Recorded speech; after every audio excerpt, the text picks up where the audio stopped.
안녕하세요. 축구 전문 기자 한준입니다.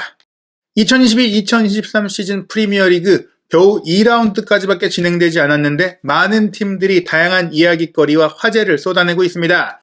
지난 2021-2022 시즌 마지막 라운드까지 토트넘과 4위 자리 챔피언스리그 진출권을 다퉜던 북런던 라이벌 아스널이 올 시즌 초반 선두권으로 치고 나서고 있는데요. 맨체스터 시티와 더불어 2라운드까지 모두 승리했고 막강 화력을 뽐내면서 올 시즌 강력한 챔피언스리그 진출 경쟁팀으로 부상했습니다. 이 과정에는 여름 이적 시장에 성공적인 영입이 있는데요. 맨체스터 시티에서 영입한 브라질 대표 공격수 가브리엘 제주스가 2라운드에 치른 레스터 시티와 홈 데뷔전에서 4대2로 승리한 경기에 2골 2도움의 원맨쇼를 펼쳤습니다.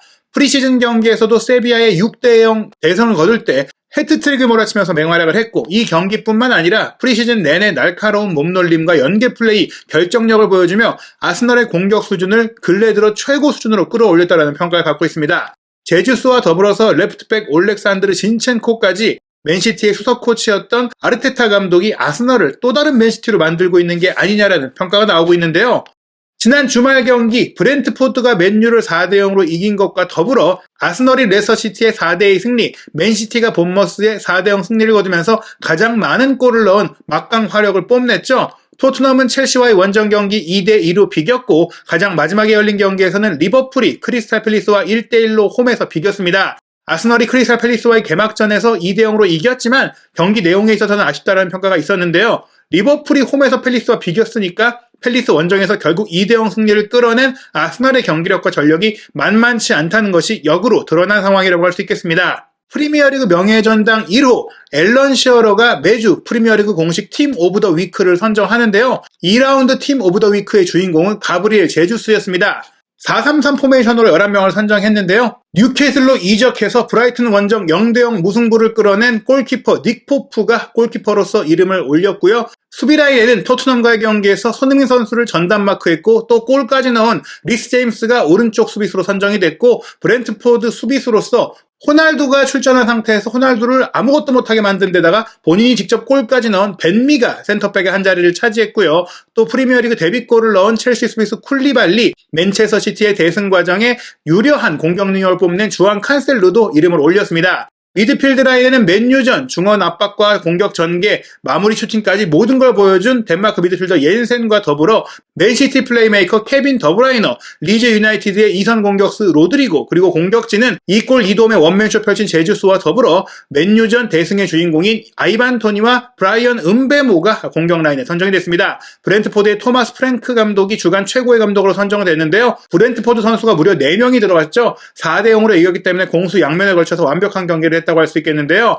가브리엘 제주스가 그래도 이 선수들 중에서 가장 돋보였습니다. 2골 2개의 도움이라는 정말 엄청난 활약, 아스널 커리어를 훌륭하게 시작했다라고 시어러가 평가했는데요.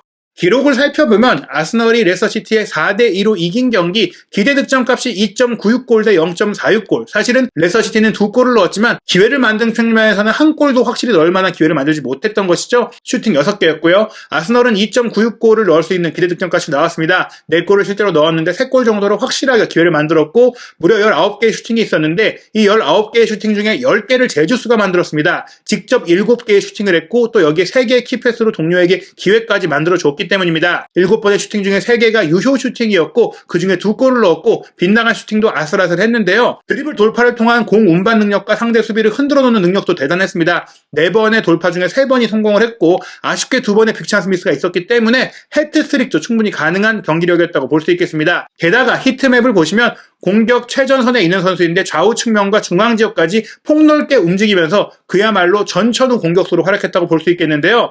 특히 전반 23분에 넣은 오른발 가마차기 슈팅 같은 경우에는 기대 득점값이 0.071골에 불과한 7%라는 매우 희박한 확률의 상황에서 개인 능력으로 골을 넣었기 때문에 제주스의 능력이 얼마나 대단했는지, 파괴력이 얼마나 대단했는지 볼 수 있었습니다. 영국 공영방송 BBC의 매치 오브 더 데이에서도 제주스의 맹활약을 집중 분석했는데요. 앨런 시어러와 더불어 맨시티에서 활약했던 마이카 리차즈가 출연해서 분석했습니다. 우선 진행자인 잉글랜드 축구 레전드 게리 리네커가 가브리엘 제주스가 그야말로 충격적인 스터닝한 프리미어리그 홈 데뷔전을 치렀다. 아스널 공식 경기 첫 홈 경기에서 2골 2도움으로 팀이 기록한 모든 골에 관여했다라고 소개를 했는데요. 마이카 리차즈는 훌륭했다라고 이야기를 시작하면서 이미 지난주 크리스탈 팰리스를 상대로 아스널의 공식 데뷔전을 치렀지만 이번 경기가 홈팬들 앞에서 처음 치른 홈 데뷔전이었고 센세이션했다. 제주스가 했던 모든 플레이가 눈부셨다라고 평가했습니다. 구체적으로 플레이 장면을 살펴보면요. 이 장면은 왼쪽 페널티 에어리어 바깥 부근에서 제주스가 공을 잡았고 여기서 가운데 배후 지역으로 침투하는 마르티넬리에게 스루 패스를 보냅니다. 제주스와 마르티넬리 모두 지난 6월 달에 한국과의 친선 경기에 소집됐던 브라질 대표 선수들인데요. 마르티넬리가 수비 사이로 빠져나가서 공을 받았고 두 명의 수비를 몰아넣고 있었죠. 이런 제주스의 연계 능력과 기점 능력과 전방위적인 영향력이 대단한 것입니다. 사실 맨시티에서는 더브라이너라든지 포든이라든지 베르나르도 실바 같은 선수들이 경기 영향력이 워낙 크다 보니까 제주스가 조금은 이제 뭔가 본인의 능력을 마음껏 보여주지 못한 부분이 있었는데 아스널에 와서 전혀 다른 선수가 됐다고 리처즈가 얘기하거든요. 그런 많은 이선과 전방 선수들이 보여줬던 플레이를 함께 해왔고 지켜봐왔고 또 흡수했던 제주스의 이번 주도적인 역할을 소개한 것인데요. 제주스의 플레이를 통해 패스를 통해 공격이 시작됐잖아요. 마르티넬리가 수비를 몰아둔 다음에 뒤로 빠져나오면서 공격으로 진입했던 자카에게 공을 밀어줬어요. 그때 제주스가 마르티넬리가 또 비워놓은 그 앞 공간을 자연스럽게 이동해서 차지하면서 수비를 등지고 서 있는데 자카가 이 공을 잡지 않고 논스톱으로 제주스에게 밀어둔 것입니다. 이 장면에서 리차드는 제주스의 바디 포지션을 보라고 하면서 수비의 견제 속에서도 공을 받을 수 있게 몸을 딱 열어놓고 앞 공간을 비워둔 상태에서 공을 받았는데요. 잡았을 때도 바로 슈팅할 수 있게 툭 건드려놨어요. 상대 수비수가 뺏기 어려운 쪽으로 공을 빼놨지만 빼놓은 상태에서 그대로 오른발 슈팅을 연결하면서 게다가 빠르게 연결하면서 골문 구석을 찌르는 가마차기 슈팅이 나왔습니다. 3명의 수비수가 에어싸고 있지만 자카가 1명을 견제해줬고 제주스 선수가 근거리에 에반스는 팔로 밀어넣고 또 메디슨이 수비하러 들어왔을 때는 수비가 커버하기 전에 빠르게 슈팅했기 때문에 모든 면에서 매끈한 플레이를 통해 골을 넣은 것이고 이 결정력도 너무나 정확했다는 것 대단했었죠. 그리고 코너킥 상황에서 한 골 더 추가하게 되는데요. 조금은 행운이 따르긴 했어요. 코너킥을 걷어내기 위해서 제이미 바디가 머리로 건드렸는데 그게 오히려 튀어올라서 뒤로 흐르면서 제주스 선수가 헤딩으로 밀어넣었죠. 마이카 리차드는 이 장면에서 포스트의 뒤쪽에 좋은 위치를 차지하고 있었기 때문에 수비수들이 공을 빠뜨렸을 경우 무인지경에서 공을 밀어넣을 수 있고 또 이 상황에서 본인이 골대에서 아주 멀리 가진 않았기 때문에 골대 안으로 쉽게 넣을 수 있는 그 좋은 위치를 선점했던 것이 뛰어났다고 평가했습니다. 그리고 이 장면은 골로 연결되진 않았지만 제주스가 9번 역할 최전방 자리에서 얼마나 능숙한 선수인지를 보여주는 장면인데요. 롱볼이 들어왔을 때 일단 머리로 받았어요. 머리로 받을 때 머리로 키핑하는 능력이 워낙 좋았기 때문에 공이 멀리 튀어가지 않게 상대 수비수가 건드릴 수 없는 위치로 딱 떨궈 놓으면서 본인이 공을 확보했습니다. 다만 공을 확보했을 때 에반스가 딱 붙었습니다. 정말 타이트하게 못 돌아서도록 달라붙었는데 그 상황에서 한 번 등지고 공을 지킨 다음에 순간적인 타이밍으로 툭 쳐서 휙 돌았습니다. 휙 돌면서 에반스의 타이밍을 뺏었고 에반스가 지키고 있다가 달라붙고 몸싸움을 하려고 하고 있다가 돌아서니까 함께 돌아서려고 하다가 무게중심을 잃고 넘어지게 되거든요. 그때 제주스가 골키퍼와 1대1 상황을 맞이했는데 아쉽게도 이 마무리 슈팅이 워드 골키퍼의 다리에 살짝 걸리는 선방에 막히면서 불운하게 헤트트릭을 하지 못했다. 이렇게 리차드가 설명을 했습니다. 이 장면도 아쉽게 득점이 되지 못한 장면인데요. 또 한 번 앞서 선제골 장면처럼 왼쪽 측면 페널티 에어리어 바깥으로 내려와서 또 공을 운반하기 시작해요. 두 명의 선수를 달고 돌파하다가 공을 뺏길 수 있는 상황이 되자 마르티넬리에게 공을 밀어주고 다시 침투하죠. 2대1 패스의 무브를 통해 기회를 만들었다. 근거리에서 스미스 로우도 있긴 하지만 주고받는 플레이를 통해서 배우로 빠져들어서 공을 받았고 여기서 골키퍼와 또 마주한 상태 오른발 가마차기 슈팅을 시도했는데 확실하게 조금 안 감기면서 골키퍼의 선방에 또한 막혔습니다. 어찌됐거나 기회를 창출한 능력과 기술력과 판단력과 선택이 굉장히 좋았는데요. 공격수로서 모든 걸 다 보여줬고 다양한 위치에서 뛰었다라고 얘기를 하게 됩니다. 왜냐? 지금 보시면 왼쪽 측면 바깥 지역에서도 움직였고 중앙 전방에서 움직였는데 오른쪽 측면으로 넘어가서도 활약을 하게 되거든요. 제주스 선수가 2골을 넣었는데 2개의 도움을 기록한 장면에서도 충분한 판단력과 타이밍이 좋았습니다. 지금 장면은 오른쪽 풀백으로 출전해서 공격에 가담한 이후 날카로운 크로스를 올린 벤 화이트의 킥이 워드 골키퍼가 쳐내면서 흐른 장면이었는데요. 펀칭이 제대로 이루어지지 못하면서 바로 앞에 떨어졌는데 여기서 제주스가 공을 잡거나 무리하게 슈팅을 한 게 아니라 살짝 바로 논스톱으로 밀어주면서 공격에 가담한 자카 선수가 툭 밀어넣어서 무인지경에서 골을 넣을 수 있게 어시스트를 했습니다. 제주스가 오른쪽 왼쪽 중앙을 가리지 않고 많이 움직였고 또 자카를 향해 빠르게 패스해줬다라고 평가를 했는데요. 이날 경기 자카 선수가 사실은 아스널에서 올 시즌에는 한 칸 위로 많이 전진해서 스트라이커 바로 뒷공간을 점유해주는 플레이를 통해 본인의 좀 공격 가담 능력을 더 높이고 있죠. 본래 수비형 미드필드 위치에서 빌드업도 하고 또 커버하는 역할을 많이 했었는데 이렇게 전진시키는 것이 올 시즌 아스날 플레이의 특징이라고 볼 수 있겠습니다. 이 장면도 굉장히 좋았는데요. 오른쪽 측면으로 이동했을 때도 벤 화이트와 호흡이 좋았습니다. 벤 화이트가 제주스에게 공을 밀어주게 되는데 앞으로 전진하는 척 하다가 뒤로 빠져 움직이면서 수비 한 명을 거리를 두고 공을 받게 되거든요. 그 다음에 본인이 뒤로 나왔다가 다시 또 그 뒷공간으로 뛰어 들어가면서 상대 수비의 무게중심을 흔들어 놨습니다. 그러면서 사이 공간으로 빠른 스피드, 세밀한 컨트롤을 통해서 지키면서 돌파에 성공했고 끝까지 치고 들어가서 깊숙이한 위치에서 크로스 패스를 올렸는데 아쉽게도 반대편에 들어온 선수가 없었기 때문에 그냥 공이 밖으로 빗나가고 말았습니다.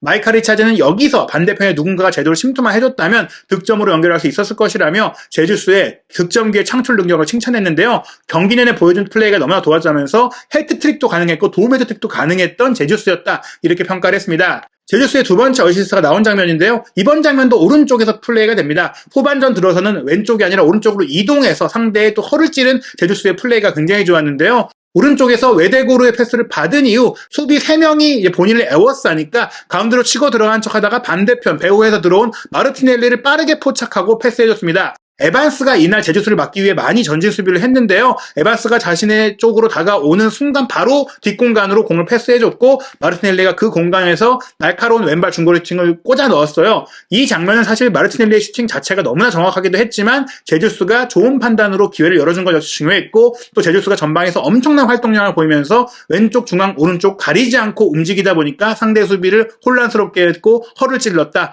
공간을 채워주는 플레이를 통해 제주스가 아스널의 공격을 풍부하게 만들었다. 이렇게 평가했습니다. 또 하나 흥미로운 기록이 바로 이런 제주스의 활발한 플레이와 연계 능력인데요. 상대 박스 안에서 무려 볼터치가 15번이나 됐습니다. 제주스 다음으로 상대 박스 안에서 가장 많은 볼터치를 이룬 선수가 아스널의 자카와 사카 그리고 레스터시티의 메디슨이었는데 불과 4번밖에 안 됐습니다. 9개나 차이가 날 정도로 제주스의 기록이 압도적이었다는 것이죠. 마이카 리차즈도 이 기록을 강조하면서 정말 훌륭했다. 제주스의 영향력이 엄청난 수준이다라고 소개를 했습니다. 아스널의 상승세, 제주스의 이런 엄청난 활약이 어디까지 이어질지 궁금한데요. 3라운드 아스널의 상대가 승격팀 본머스이기 때문에 아스널이 3연승 충분히 가능할 거다라는 기대감이 나오고 있습니다. 8월 21일 일요일 새벽 1시 30분 아스널과 본머스의 경기에서 아스널이 이 계속 질주를 이어갈지도 궁금한 부분이고요. 맨체스터 시티도 아스널과 더불어 2연승을 모두 거두고 3연승을 노리고 있는 팀인데 뉴캐슬 많은 투자를 한 팀이죠. 뉴캐슬과 8월 22일 월요일 0시 30분에 경기합니다. 손흥민 선수가 소속된 토트넘 허스퍼는 3라운드 일정을 가장 먼저 시작하는데요. 8월 20일 토요일 저녁 8시 30분에 황인찬 선수가 속한 울버햄튼과 코리안 더비를 펼칩니다. 그리고 3라운드 최대 이슈는 바로 1, 2라운드 모두 승리하지 못한 맨유와 리버풀의 노스웨스트 더비인데요. 이 경기에서 만약에 맨유가 또 참패를 한다면 에릭 텐하 감독 체제의 적신호다. 경질까지 이뤄질 수 있다. 이런 얘기까지 나오고 있는 상황입니다. 리버풀 역시 현재 12위 까지 추락하면서 지난 시즌 준우승팀임에도 불구하고 큰 위기론을 겪고 있는데요. 맨유와 리버풀의 경기는 또 어떻게 펼쳐질지 오는 주말 3라운드 프리미어리그 소식과 결과도 한준TV에서 확인하시기 바랍니다.